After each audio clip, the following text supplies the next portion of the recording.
Olá você, muito bom dia. Está no ar a primeira edição do Mister Mengão, o seu telejornal com as notícias do mais querido do Brasil. O vôlei do Sesc Rio, Flamengo supera o Abel Moda Vôlei e volta ao G4 da Superliga. Danilo está fora do primeiro jogo Vasco e Flamengo da semifinal do Carioca. Flamengo contrata mais um reforço para essa temporada. Gabigol age nos bastidores para tentar contratação de Lohan pelo Cruzeiro. Davi Luiz faz o mesmo no Fortaleza. Essas e outras você confere agora.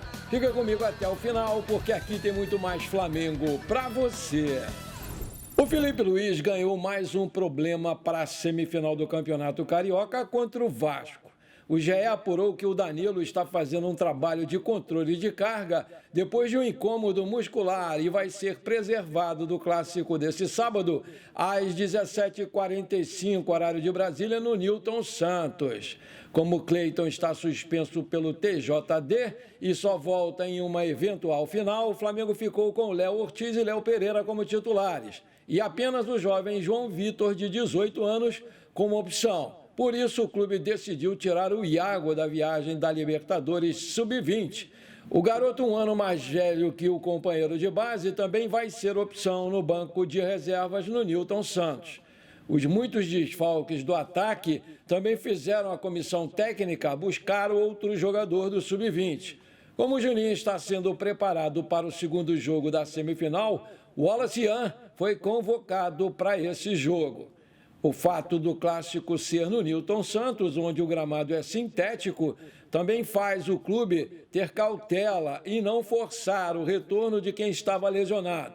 Assim como o Juninho, o Alexandro também só deve voltar no segundo jogo dessa semifinal. Enquanto isso, a base do Flamengo viaja na manhã dessa quinta-feira para Assunção, no Paraguai, para disputar a Libertadores Sub-20. A estreia será no sábado contra o Olímpia do Paraguai, um dos representantes do país. Como o regulamento do torneio só permite substituições de jogadores em caso de lesão, o rubro-negro terá 2 jogadores a menos nessa delegação, Iago e Wallace Ian.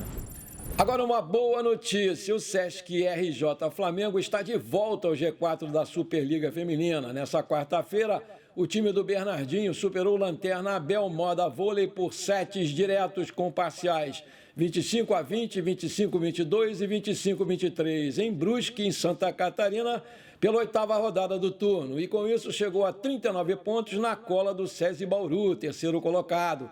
Faltam apenas 3 jogos para o encerramento da fase classificatória.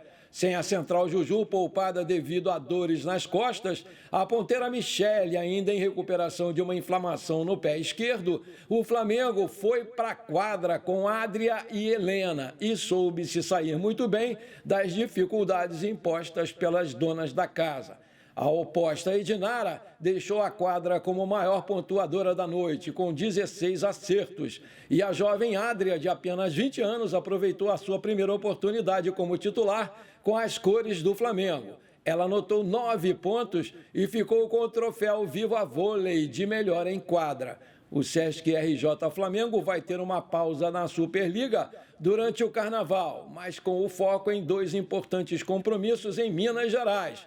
No dia 14 de março, o Flamengo enfrenta o Gerdau Minas, às 21h30, em Belo Horizonte. Já no dia 18, o desafio vai ser contra o Dentil Praia Clube, às 18 horas, em Uberlândia. Amanhã foi de treinamento para o Flamengo no Ninho do Urubu. A imprensa pôde acompanhar os minutos iniciais dessa atividade no campo e ver com muita satisfação o Pedro fazendo os seus primeiros aquecimentos com o grupo desde a sua grave lesão no joelho esquerdo, em setembro do ano passado. O atacante iniciou essa semana a sua transição física, mas o clube adota a cautela e não quer pular etapas. A tendência é que ele só seja reintegrado ao elenco no final de março e volte a jogar em abril, já no dia 16, contra o Juventude pelo Brasileirão. Juninho e Alexandro também participaram do aquecimento junto com o restante do elenco, mas só devem voltar a ser relacionados no segundo jogo da semifinal do Campeonato Carioca contra o Vasco da Gama. Ayrton Lucas e De La Cruz também devem voltar. O lateral, que não atua desde 8 de fevereiro contra o Fluminense, por um trauma no joelho esquerdo, faz atividade com o grupo desde a semana passada. O uruguaio teve um corte no pé, em casa, um acidente doméstico, e ficou fora contra o Maricá, mas já treina normalmente. Felipe Luiz já sabe que não vai poder contar com o Michael, que está com uma lesão na posterior da coxa esquerda, e com o Cebolinha, que está com a mesma lesão na coxa direita. Ambos fazem atividades na Academia do Ninho do Urubu. O Batalhão Especializado em Policiamento em Estádios, o BEP, aprovou nesta quarta-feira a utilização dos setores norte e sul do Nilton Santos para o clássico entre o Vasco e o Flamengo, que vai acontecer nesse sábado, pelo jogo de ida das semifinais do Campeonato Carioca, que estavam suspensos por medidas de segurança. Essa medida aí representaria uma carga de até 8.000 torcedores a menos no estádio. As partes chegaram a um acordo nessa quarta-feira. Mandante do jogo de ida, o Vasco decidiu levar o clássico para o Nilton Santos e o local foi confirmado numa reunião realizada nessa terça-feira na sede da FERJ. A federação chegou a sugerir que o Vasco mandasse o jogo no Maracanã, mas o Clube Maltino decidiu mesmo pela casa do Botafogo. E com isso a FERJ alterou o horário desse jogo de sábado para 17h45, horário de Brasília. Anteriormente estava marcado para as 18 horas. Segundo o portal GE, o Flamengo e Cruzeiro se pronunciaram sobre uma tentativa de troca entre Luiz Araújo e Matheus Pereira. A notícia circulou nesta quarta-feira e o rubro-negro informou em nota que recebeu sim a proposta, mas as conversas não avançaram. A Raposa disse que o negócio foi proposto por um intermediário. O Flamengo reforçou a posição do diretor de futebol José Boto de não negociar jogadores considerados importantes nessa janela. Luiz Araújo entra nessa classificação. O atacante é frequentemente utilizado pelo Felipe Luiz e soma 3 gols e 2 assistências em 7 jogos nessa temporada. O Cruzeiro informou que o intermediário, sem citar o nome dele, foi quem propôs o negócio entre os jogadores. Houve uma reunião para tentar o acordo, mas os clubes não avançaram. Luiz Araújo é agenciado pelo empresário Fernando Araújo, da Trust Football. O empresário do Matheus Pereira é o Eduardo Maluf. Em nota, o Flamengo se manifestou nas suas redes sociais. Aspas.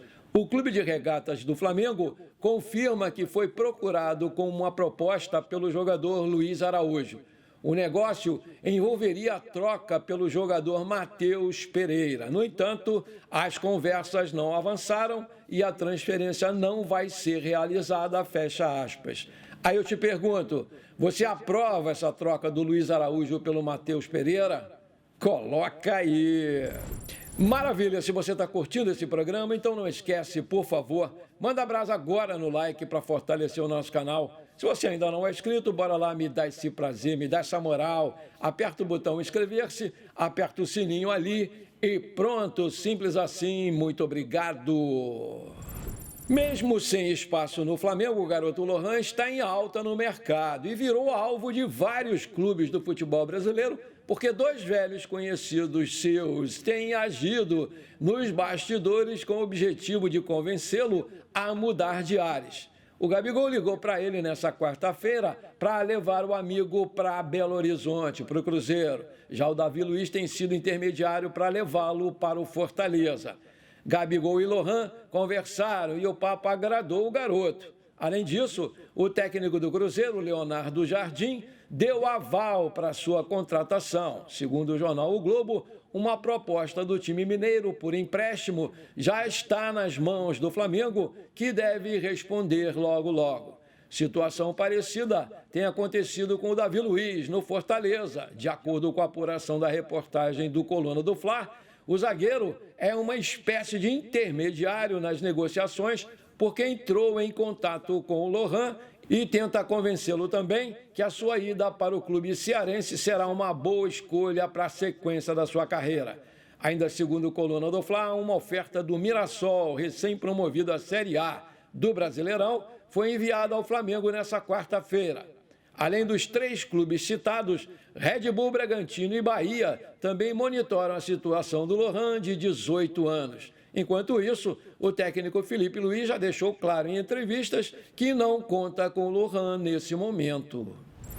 O Flamengo tem mais um reforço contratado para esta temporada de 2025.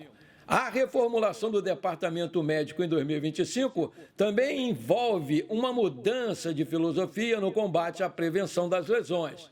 O clube comprou um aparelho mais moderno de ultrassom que ainda vai chegar e contratou o Dr. Bruno Rassel, médico ultrassonografista e radiologista, para ir de 2 a 3 vezes por semana no Ninho do Urubu e fazer os acompanhamentos dos jogadores.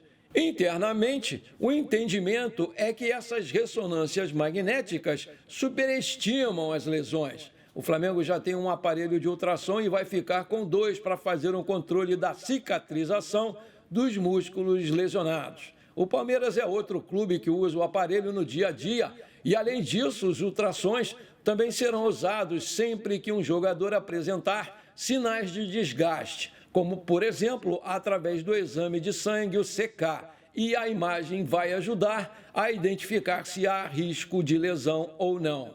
O novo departamento médico do Flamengo também decidiu inutilizar as 4 câmaras hiperbáricas compradas pelo clube em 2021, ao custo de R$300 mil cada uma.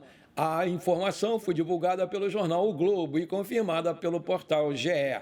A gestão anterior da pasta acreditava que os equipamentos ajudavam a recuperar de lesões e também no processo de regeneração pós-jogo.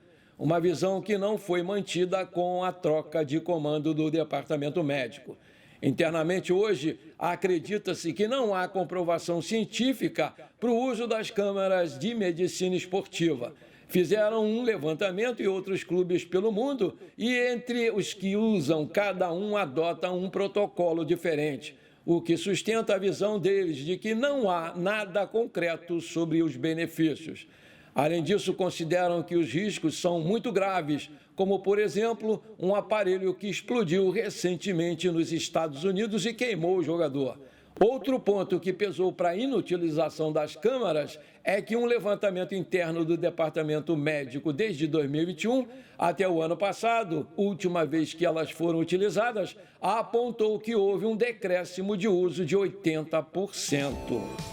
Antes de terminar esse nosso programa, eu quero mandar os parabéns aqui para o meu amigo Fabrício Sena Gomes, lá de Senhor do Bonfim, na Bahia, que está fazendo aniversário hoje. Muita saúde, muitos anos de vida, tudo de bom para você, Fabrício. Comemore bastante o seu dia e não esquece de mandar um pedaço desse bolo aí para mim. Parabéns, Fabrício. Tamo junto. Bom, por enquanto foi isso. Eu espero que você tenha gostado do nosso programa. Muito obrigado de coração por você ter ficado comigo até aqui. Um grande abraço e bora ser feliz. Pra cima deles, Mengão!